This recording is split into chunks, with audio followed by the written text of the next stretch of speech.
2 août 2025. 0 Cerzor, temps universel coordonné. Très grand télescope situé dans le désert d'Atacama, au Chili. Instrument, spectrographe ultraviolet et visuel échelle, désigné UVES. Cible, comète interstellaire Atlas à 3 yeux, à une distance héliocentrique de 2,8 unités astronomiques. Protocole d'observation standard pour la spectroscopie cométaire. Temps d'intégration. 12 heures de surveillance continue. Couverture de longueur d'onde. 300 à 650 nanomètres capturant l'émission atomique de la chevelure cométaire. Traitement des données terminé 14 heures plus tard. Résultat. Caractéristiques spectrales compatibles avec les composés volatiles cométaires connus détectés sur toute la plage de balayage. L'analyse moléculaire a identifié des signatures standards. Bande de dioxyde de carbone présente à l'intensité attendue. Vapeur d'eau détectée dans des plages de concentration standard. Monoxyde de carbone visible dans des rapports d'abondance typiques. L'analyse du continuum de poussière a montré des particules de silicate dans des proportions correspondant aux observations précédentes des comètes du système solaire. Évaluation initiale. Visiteur interstellaire sans particularité, présentant des caractéristiques spectroscopiques prévisibles. L'analyse s'est ensuite concentrée sur les rapports des raies d'émission. La spectroscopie cométaire standard identifie les molécules présentes dans la chevelure. Une analyse avancée examine l'abondance relative des éléments à travers les rapports d'intensité de leurs raies d'émission. Le nickel émet des raies spectrales atomiques distinctes dans la région ultraviolette. Le fer émet des raies atomiques distinctes à différentes longueurs d'onde. La comparaison de l'intensité de la raie du nickel avec celle du fer fournit une mesure quantitative du rapport d'abondance nickel-fer. Les spectres UVES ont montré une signature d'émission de nickel inhabituellement intense. Le traitement initial a signalé la mesure pour le protocole de vérification. Calcul effectué. Le rapport nickel-fer a été déterminé à 8,3. Cela représente le rapport d'intensité de raie mesuré entre les émissions atomiques du nickel et du fer. Une recherche croisée a été lancée dans la base de données cométaire du JPL. La base de données gérée par le Jet Propulsion Laboratory de la NASA contient des mesures spectroscopiques complètes pour 1734 comètes observées entre 1955 et 2025. 7 décennies d'observations ont été compilées. Le rapport nickel-fer le plus élevé jamais enregistré, comète C1995, O1 Hale-Bopp, observé en 1996. Rapport Humbler-Lazeo, ratio Atlas à 3 yeux, 8,3, 8 fois plus élevé que le précédent record, 8 fois plus élevé que toutes les observations de comètes documentées au cours des 70 dernières années. Anomalie statistique extrême. Vérification du rapport signal-bruit effectué. Évaluation de la qualité des données terminées. Calibrage de la longueur d'onde vérifiée à l'aide de normes de référence. Effets instrumentaux évalués. Tous les protocoles de qualité ont été respectés. Les données ont été confirmées comme étant d'excellente qualité. Mesures validées. Le SO a reçu le rapport préliminaire de l'équipe VLT le 16 août. Le rapport indiquait que la découverte devait être confirmée par l'institution. L'ESO a lancé une procédure de vérification interne. 3 équipes d'analyse indépendantes ont effectué un nouveau calcul à partir des mêmes données spectrales brutes. Les 3 calculs ont donné un résultat identique, ratio de 8,3 confirmé. Le 20 août 2025, l'ESO a publié un bulletin scientifique préliminaire. Référence du document ESA SCI 2025-008. Le contenu traitait de la fiabilité de la détection du nickel et de la confirmation du rapport. Déclaration publique publiée. Le Very Large Telescope a identifié de la vapeur de nickel atomique dans la chevelure interstellaire d'une comète.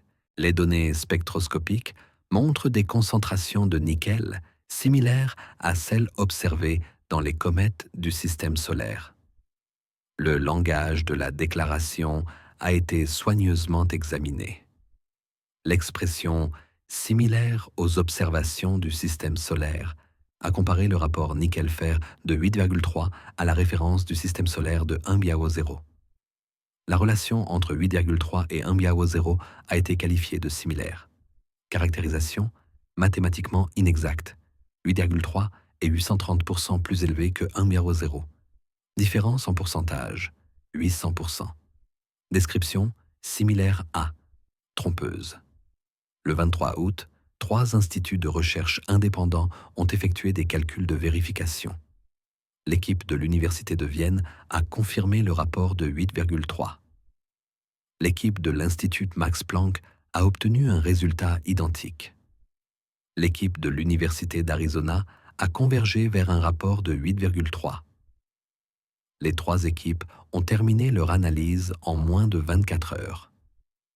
Une vérification indépendante a permis de confirmer la fiabilité des mesures. 25 août 2025. L'Astrophysical Journal a reçu un manuscrit soumis par une collaboration internationale. Titre: Ratio d'abondance métallique inattendu dans la comète interstellaire Three Eye Atlas. L'article documentait l'observation, la méthodologie de calcul détaillée et les résultats de vérification recoupés. L'article notait explicitement une augmentation de 8 fois par rapport au maximum historique précédent. L'article soulignait l'importance historique de cette découverte sans précédent dans la spectroscopie cométaire. Le processus d'évaluation par les pairs a été lancé. 28 août. Mise à jour de la page d'accès aux archives de l'ESO. Modification de la liste des fichiers pour l'observation VLT du 14 août. Statut précédent. Téléchargement entièrement public disponible. Nouveau statut. Données en cours d'examen. Message affiché par l'interface des archives. Données demandées temporairement indisponibles. Procédure de vérification de la qualité en cours. Date de restauration estimée. À déterminer. 29 août.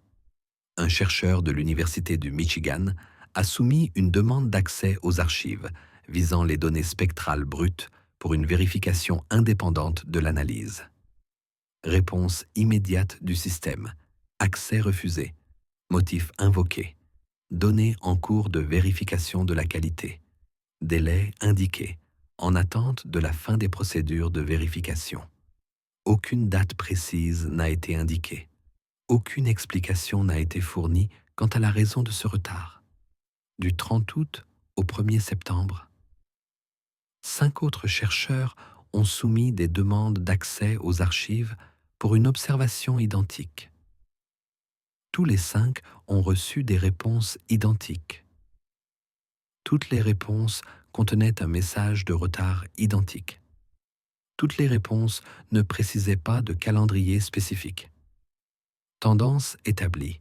Restriction coordonnée de l'accès aux données affectant simultanément plusieurs demandes. 1er septembre 2025. L'ESO a annoncé un processus de contrôle qualité pour les observations UV. Document interne distribué. ESA QR 2025-003. Le document décrivait une procédure de vérification complète pour les observations du mois d'août. Objectif déclaré, garantir que les données répondent aux normes de qualité requises pour la publication. Durée prévue du contrôle, estimation de 14 à 28 jours. Statut de disponibilité des données, suspendu en attendant la fin du contrôle. Protocole standard de l'ESO pour l'examen des données spectroscopiques documenté dans la section 4.2 de de la politique de gestion des données de l'ESA. Durée standard de l'examen, 2 à 3 jours maximum. Procédure de vérification de la qualité. Protocole standardisé. Délai de vérification finale, 1 semaine maximum à compter de la fin de l'acquisition des données. Observation du 14 août terminée. Annonce de l'examen publiée le 1er septembre. Durée écoulée, 20 jours. Le délai dépasse le maximum standard d'un facteur 10. Explication de la prolongation du délai. Non fourni. 2 septembre.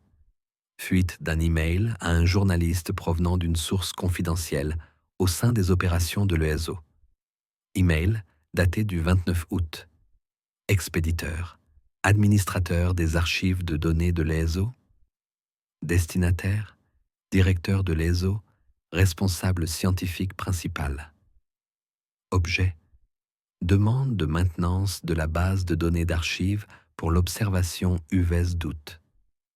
Extrait du contenu de l'email. Recommandation initiée pour la suppression des fichiers de données spectrales des archives publiques en attendant la vérification de la fiabilité des mesures. Justification. L'analyse préliminaire suggère que les valeurs mesurées dépassent considérablement les plages de paramètres cométaires connus. Recommande un réexamen complet avant la diffusion publique. Objectif: garantir l'intégrité des données et la fiabilité des mesures. L'email identifiait explicitement les valeurs mesurées comme dépassant les plages connues. L'email recommandait explicitement le retrait des archives de l'accès public. L'email citait explicitement des préoccupations relatives à l'intégrité des données comme justification du retrait. Le document divulgué démontrait le cadre décisionnel institutionnel pour la suppression des données. 3 septembre. Le directeur de l'ESO a publié une réponse officielle aux rumeurs concernant les archives. Citation. Toutes les observations du VLT sont soumises à des processus de contrôle qualité standard. La spectroscopie Atlas à 3 yeux est actuellement en phase de vérification de routine. Aucune circonstance inhabituelle n'a affecté les observations du mois d'août. La disponibilité des données sera rétablie selon les délais standards. La déclaration a explicitement nié l'existence de circonstances inhabituelles. La déclaration a affirmé l'applicabilité des délais standards. La déclaration contredisait l'email divulgué 2 jours auparavant qui recommandait explicitement la suppression des données. 4 septembre. Le processus d'évaluation par les pairs de l'Astrophysical Journal est terminé. Commentaire du premier évaluateur. Calcul techniquement correct, méthodologie appropriée, résultats contribuant de manière significative à la science cométaire. Commentaire du deuxième évaluateur. Les résultats représentent une véritable contribution scientifique qui mérite l'attention de la communauté.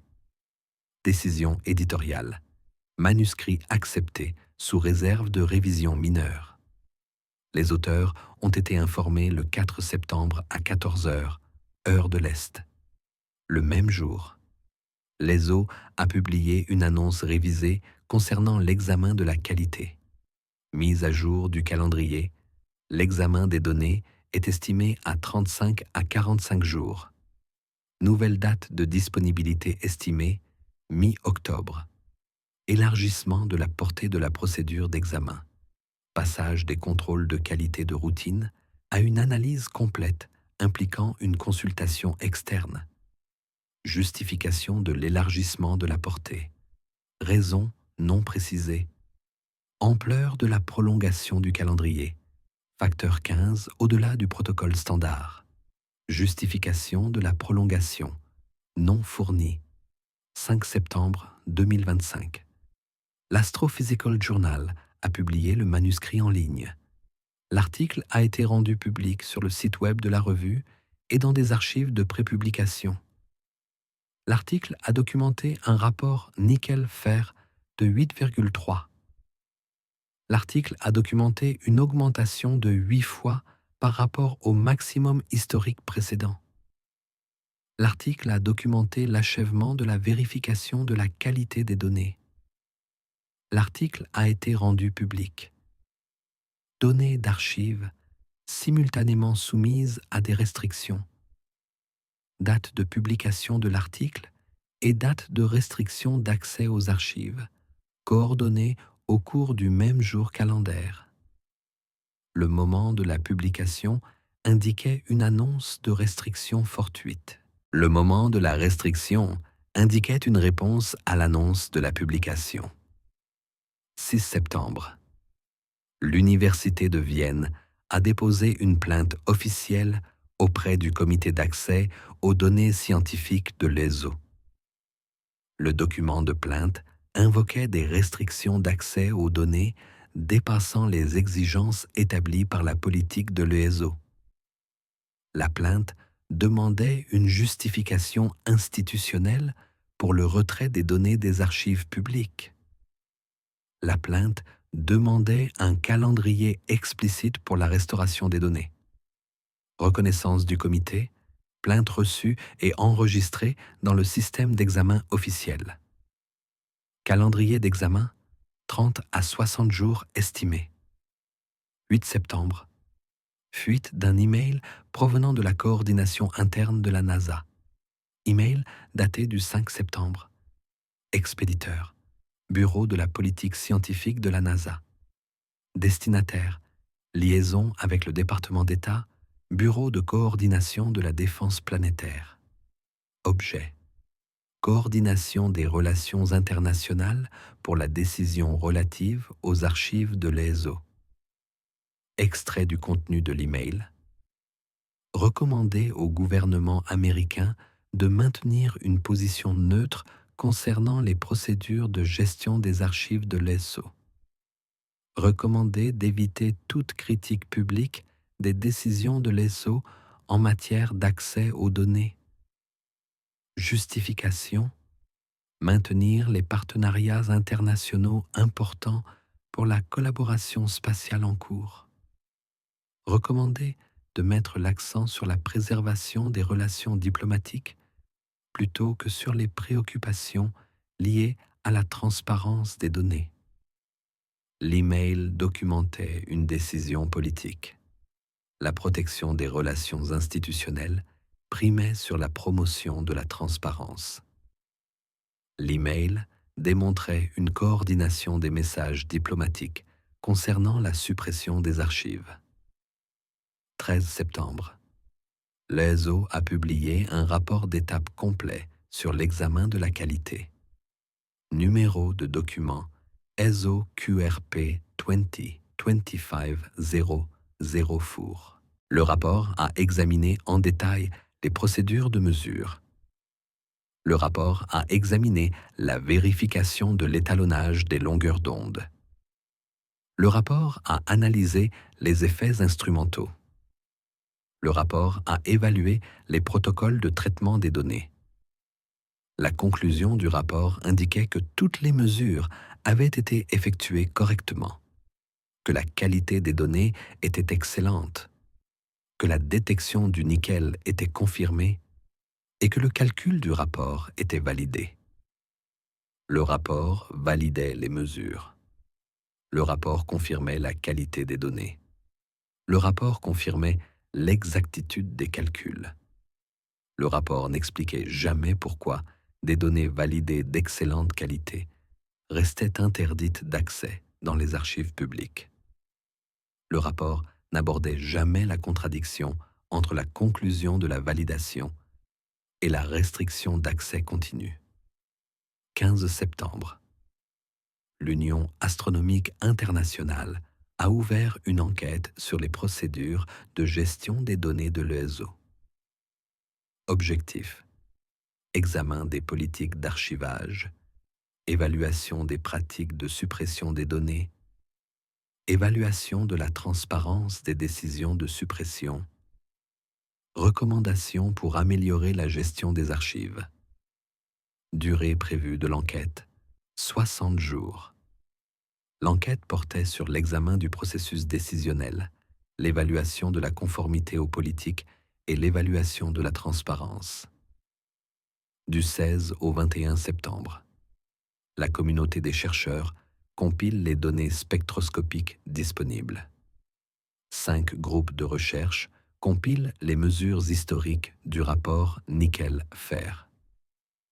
Les groupes ont effectué des calculs de rapport pour les comètes connues avec détection documentée de nickel. Les groupes ont compilé une base de données comprenant le rapport maximal de Hale-Bopp de 1,0, le rapport de la comète Hyakutake de 0,75, le rapport de la comète C/2019, L3, Atlas de 0,85, rapport Atlas à 3 yeux, 8,3, graphique comparatif créé, colonne Atlas à 3 yeux, 8 fois plus élevée que toutes les comètes précédentes combinées. 22 septembre 2025. Modification de la base de données d'archives de l'ESO enregistrée. Horodatage de la modification. 2007 UTC. Le statut du fichier pour les spectres UV du 14 août est passé de « en cours d'examen » à « mise à jour des données archivées en cours ». Action de modification, suppression définitive lancée. Navigateur d'archives affiché, données d'observation archivées. Statut d'accès actuel, analyse historique uniquement. Fichiers spectraux complets désormais indisponibles. Fichiers spectraux définitivement supprimés des archives publiques. Données originales conservées en interne par l'ESO. Accès public définitivement révoqué. Chronologie documentée. Date d'observation du 14 août. Email du 29 août recommandant la suppression. Annonce de l'extension de l'examen le 1er septembre. Publication du manuscrit le 5 septembre. Action de suppression le 22 septembre. Refus de suppression le 23 septembre. Chronologie, événements coordonnés suivant une progression logique. 23 septembre. Le directeur de l'ESO a publié une déclaration concernant les activités de maintenance des archives. Citation. Les procédures de maintenance régulière de la base de données ont entraîné la mise à jour des archives du catalogue d'observation UVES. Certains anciens enregistrements ont été transférés vers un dépôt historique, ce qui a nécessité des modifications du protocole d'accès. Ce processus a concerné des observations datant de différentes périodes. Aucune sélection préférentielle n'a été appliquée à des observations individuelles. La déclaration a qualifié la suppression de maintenance de routine. La déclaration a affirmé l'absence de sélection préférentielle. La déclaration contredisait l'email divulgué le 29 août qui visait explicitement la suppression de l'observation du 14 août. Chronologie. Recommandation de suppression ciblée le 29 août, démenti de maintenance de routine le 23 septembre. 24 septembre. Le comité d'accès aux données scientifiques de l'ESO a terminé l'examen de la plainte. Décision. Les procédures de gestion des données de l'ESO ont suivi les protocoles appropriés. Conclusion. Prolongation du délai d'examen dans les limites discrétionnaires prévues par la politique de gestion des données de l'ESA. Conclusion. La demande de restauration des données ne présentait pas de motifs suffisants pour justifier l'intervention du comité. Recommandation. Déposer un recours officiel si le plaignant contestait la décision. Procédure d'appel décrite. Délai de 12 semaines requis. Issue incertaine. La décision du comité a effectivement fermé la voie d'appel immédiate. Du 25 au 28 septembre. Engagement accru de la communauté scientifique. Le forum de discussion en ligne unmannedspaceflight.com, consacré à l'anomalie nickel-fer, a atteint 237 messages. Plusieurs chercheurs indépendants ont documenté la suppression. Les chercheurs ont recoupé les paramètres spectraux avec les données supprimées. Les chercheurs ont demandé des explications à l'ESO. La demande est restée sans réponse sur le forum public. 27 septembre. La revue Nature a publié un article intitulé When Archive Deletion Sparks Data Access Controversy. Quand la suppression d'archives suscite une controverse sur l'accès aux données. L'article documentait la suppression des archives de l'ESO. Il citait le directeur de l'ESO qui affirmait que les procédures d'archivage étaient appropriées et que l'intégrité des données était protégée.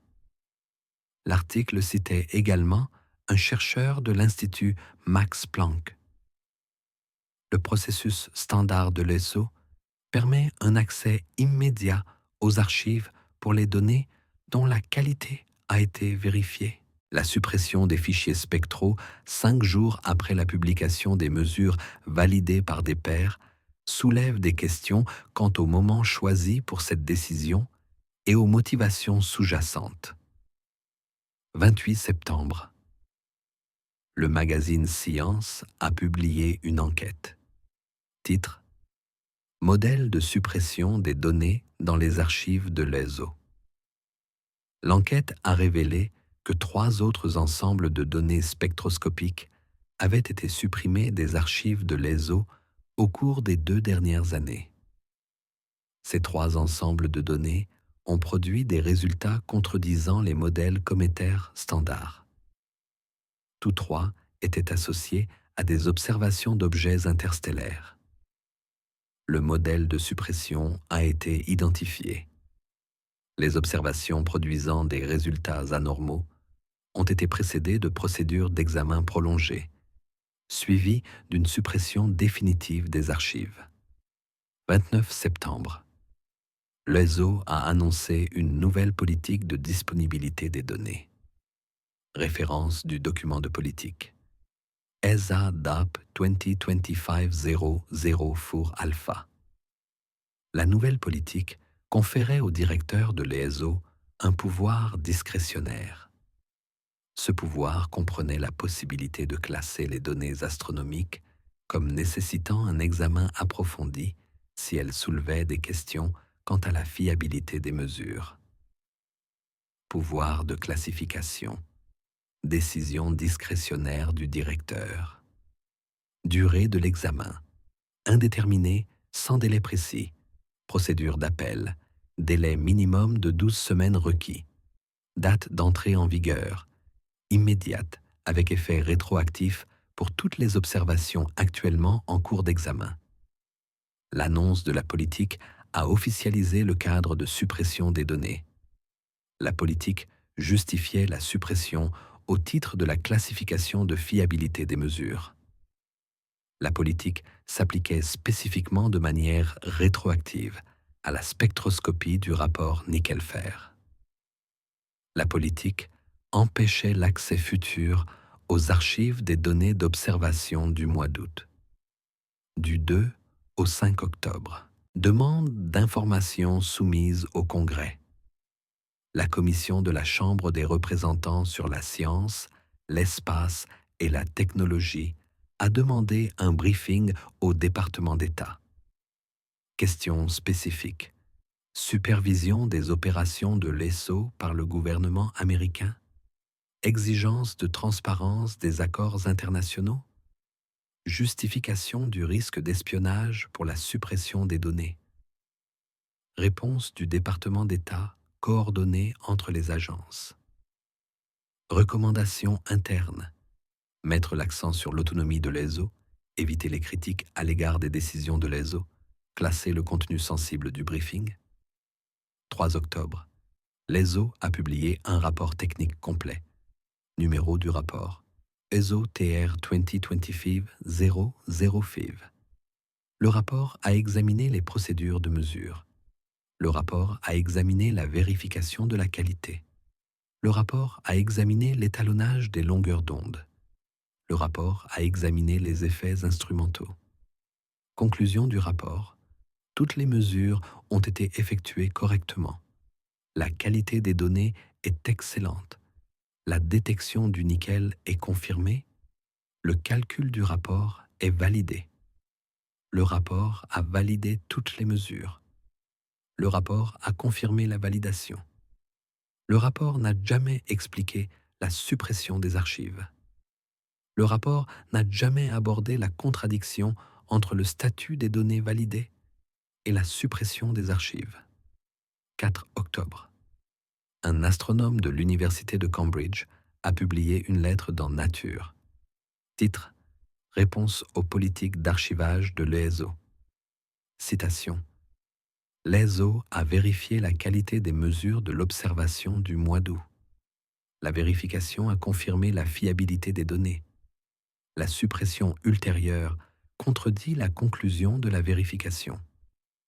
Le système ne peut pas simultanément maintenir des données vérifiées et des données non fiables. Contradiction logique. Intégrité du processus compromise. Correspondance publiée. Logique soulignée. Contradiction du processus mise en évidence. Réponse officielle de l'ESO, non fournie dans la publication de Nature, du 5 au 8 octobre. Une équipe de journalistes d'investigation a publié une série d'articles. Titre de la série: Le modèle de suppression.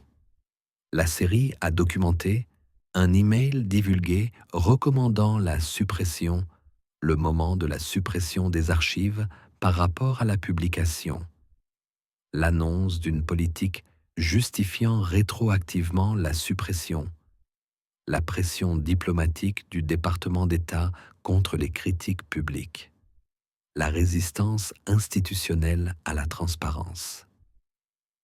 Conclusion de la série d'articles. La suppression institutionnelle des données anormales s'est produite grâce à une combinaison de procédures techniques et de cadres politiques fournissant une justification à la suppression. La suppression a été coordonnée à tous les niveaux institutionnels. La suppression a impliqué une coordination diplomatique interinstitutionnelle. 6 octobre 2025. L'ESO a publié une déclaration en réponse aux critiques publiées. Citation: Nous apprécions l'engagement de la communauté concernant les procédures d'archivage. Les procédures ont suivi les protocoles établis par l'ESO. L'intégrité des données reste une priorité institutionnelle. Les classifications des archives ont été appliquées de manière cohérente. Aucun traitement préférentiel n'a été appliqué à aucune observation. La déclaration affirmait une application cohérente. La documentation démontrait une application ciblant spécifiquement les observations d'objets interstellaires produisant des résultats anormaux. Affirmation incompatible avec les preuves. 8 octobre. L'enquête de l'Union astronomique internationale a publié ses conclusions préliminaires. Conclusion numéro 1. La suppression des données a enfreint les politiques d'archivage déclarées par l'ESO. Conclusion numéro 2. La décision de suppression a été prise au niveau de la direction sans processus d'examen standard. Conclusion numéro 3. Le moment de la suppression a été coordonné avec le cycle de publication. Conclusion numéro 4. Les communications institutionnelles concernant la suppression contenaient des inexactitudes ou des caractérisations trompeuses. Conclusion numéro 5. La tentative de suppression était motivée par une intention de dissimulation des données et non par la nécessité de maintenir les archives. Les conclusions préliminaires de l'UAI ne sont pas encore officielles. Des copies divulguées ont rapidement circulé dans la communauté scientifique. 10 octobre. L'Institut Max Planck a publié une analyse. Titre: Rapport nickel-fer dans le contexte de la population cométaire connue. L'analyse a compilé les mesures historiques du rapport pour toutes les comètes connues avec une spectroscopie du nickel documentée. L'analyse a comparé les rapports entre les ensembles de données. Rapport Atlas à 3 yeux, 8,3. Rapport précédent le plus élevé, Hale-Bopp à 1,0. Rapport moyen des comètes du système solaire, 0,97. Rapport Atlas à 3 yeux, 8 fois supérieur à la moyenne, 8 fois supérieur au maximum, statistiquement sans précédent sur 7 décennies d'observation des comètes. L'analyse a calculé la probabilité. Probabilité qu'une comète aléatoire présente un rapport de 8,3 ou plus compte tenu de la distribution historique. Moins d'une sur 100 millions. Évaluation de la rareté, désignation comme valeur aberrante extrême. 12 octobre. Publication d'une étude par l'Université de Cambridge. Titre: Nickel Chemistry Under Cometary Conditions. La chimie du nickel dans les conditions cométaires. L'étude examine les mécanismes naturels possibles permettant de produire du nickel pur sans fer. Elle identifie un mécanisme potentiel, la décomposition thermique du tétracarbonyle de nickel sous l'effet du rayonnement solaire. Ce mécanisme nécessite des conditions de température spécifiques et des composés parents spécifiques. Évaluation de la probabilité. Théoriquement possible, mais nécessite une convergence de conditions improbables. La recherche a noté mécanisme alternatif inconnu. Conclusion de la recherche. Le rapport nickel-fer de 8,3 dépasse les prévisions des modèles chimiques cométaires conventionnels. Le 15 octobre, le directeur de l'ESO a soumis une réponse officielle à la demande de l'UAI. La réponse contestait les conclusions. Elle affirmait que la maintenance des archives était effectuée de manière routinière. Elle affirmait qu'aucune sélection particulière n'avait été effectuée pour l'observation du mois d'août. Elle affirmait que les communications reflétaient fidèlement les décisions. La réponse rejetait toutes les conclusions préliminaires de l'UAI. Réponse en contradiction avec la documentation électronique. Réponse en contradiction avec l'enregistrement de suppression des archives. Réponse en contradiction avec la chronologie des événements. Réponse rejetant les preuves, contredisant la position du directeur. 18 octobre. Email interne de la NASA daté du 8 octobre. Expéditeur. Bureau de coordination de la défense planétaire de la NASA. Destinataire. Division d'analyse des politiques. Objet. Coordination des messages institutionnels. Extrait du contenu de l'email. Recommande une communication coordonnée mettant l'accent sur l'incertitude des mesures concernant les données Atlas à 3 yeux. Recommande des déclarations publiques soulignant la compréhension incomplète des propriétés de l'objet. Recommande d'éviter de s'engager dans des explications spécifiques jusqu'à ce que l'analyse institutionnelle soit terminée. Justification: maintenir la crédibilité scientifique tout en préservant la flexibilité institutionnelle. Approche de communication: nuancer les conclusions en mettant l'accent sur l'incertitude. Stratégie documentée dans l'email. La communication publique privilégiait la flexibilité plutôt que la transparence. L'email recommandait de mettre l'accent sur l'incertitude malgré la vérification interne confirmant la fiabilité des mesures. 21 octobre. Les données spectrales de l'observation UVES du 14 août ont été téléchargées sur un autre serveur. Source du téléchargement: chercheurs ayant accès aux archives avant leur suppression. Préservation des données réussie. Données distribuées par des canaux non institutionnels. Récupération des données supprimées des archives publiques. L'accès aux données n'est plus contrôlé exclusivement par l'ESO. 23 octobre.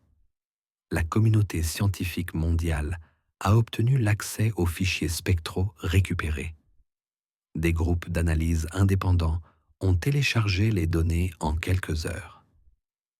Une nouvelle analyse a été effectuée par 5 établissements. Les centres d'analyse comprenaient les installations de l'Observatoire européen austral, des institutions astronomiques américaines et des collaborations internationales. Toutes les nouvelles analyses ont confirmé un rapport nickel-fer de 8,3. La confirmation a été rétablie. La tentative de suppression a été rendue vaine par la distribution des données. 25 octobre, Nature publie une enquête de suivi. Titre: Quand la suppression d'archives se retourne contre ses auteurs. L'article documente la récupération des données par des canaux alternatifs. L'article documente la vérification indépendante par plusieurs établissements. L'article note que la tentative institutionnelle de suppression des données anormales a échoué. L'article conclut: la confiance dans la gestion institutionnelle des données est compromise. Le 28 octobre, une audience du Congrès a été organisée concernant les politiques d'archivage de l'ESO. Le directeur de l'ESO a témoigné.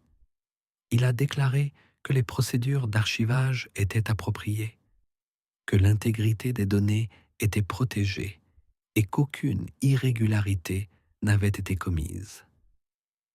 Les questions du Congrès ont mis en évidence des preuves contradictoires. L'audience a documenté un email recommandant la suppression, le moment de la suppression des archives, le moment de l'annonce de la politique, des preuves de pression diplomatique. Question d'un membre du Congrès. Directeur, pourquoi les données ont-elles été supprimées 5 jours après la publication validée par des pairs des mesures? Réponse du directeur. Je ne peux pas discuter des procédures internes tant que l'enquête officielle est en cours. Suivi du Congrès. L'enquête a été ouverte précisément parce que votre institution a supprimé des données, puis nié que cette suppression ait eu lieu. Cette enquête est le résultat de votre conduite. Directeur, silence. Membre du Congrès. Votre propre rapport technique valide la qualité des données. Vos propres communications recommandaient leur suppression. Vos déclarations font état d'une maintenance de routine. Quelle déclaration est véridique? Les 3 se contredisent. Directeur, silence maintenu. Session terminée. 1er novembre 2025. L'ESO a publié une reconnaissance officielle. Elle a reconnu que la suppression des archives avait eu lieu. Elle a qualifié cette suppression de décision de gestion des données. Elle a affirmé que la suppression avait suivi les procédures standards. Elle a nié que la suppression ait été motivée par les résultats des mesures. Elle n'a pas fourni d'explication quant à la contradiction concernant le moment de la suppression. 3 novembre. L'Union astronomique internationale a publié son rapport d'enquête final. Les conclusions ont confirmé les résultats préliminaires. L'enquête a documenté les actions coordonnées entre l'ESO et des parties externes. La coordination a été réalisée par le biais du calendrier politique, des annonces de classification, des messages diplomatiques par les canaux gouvernementaux, coordination documentée, suppression institutionnelle confirmée, enquête terminée. 5 novembre, Nature a publié un éditorial. Titre: Quand les institutions scientifiques privilégient le discours plutôt que les données. L'éditorial a documenté le schéma suivant. Des résultats anormaux déclenchent des restrictions d'accès. Les données restreintes génèrent la controverse. La controverse justifie de nouvelles restrictions. La crédibilité institutionnelle décline. Conclusion de l'éditorial: la transparence représente la seule voie viable vers le rétablissement institutionnel. 8 novembre. L'analyse de la littérature évaluée par des pairs est terminée. Résumé des faits documentés établis. Le rapport nickel-fer de 8,3 est confirmé par une vérification indépendante. La référence historique de 1,0 est établie. Une augmentation de 8 fois du rapport est confirmée dans plusieurs institutions. La suppression des archives a eu lieu. Le moment de la suppression a été coordonné avec la publication. La suppression a échoué grâce à la récupération des données. 10 novembre. Synthèse de l'évaluation finale compilée. La mesure du rapport nickel-fer est confirmée par une vérification indépendante sur 4 continents. Le rapport reste inexpliqué par les modèles physiques cométaires standards. La suppression des archives n'a pas permis de supprimer les informations. D'autres canaux de distribution ont permis de préserver les données. La tentative de suppression institutionnelle s'est retournée contre ses auteurs. L'accès distribué aux données a rendu toute suppression future impossible. Question posée à la communauté scientifique. Lorsque les tentatives de suppression des données par les institutions échouent grâce aux moyens technologiques et que l'intention de suppression est documentée, cela modifie-t-il le comportement des institutions? La transparence suit-elle l'échec des institutions? Ou la résistance des institutions s'intensifie-t-elle malgré les preuves de tentatives de suppression? Les données existent. La vérification est terminée. La suppression a échoué. Réponse en attente.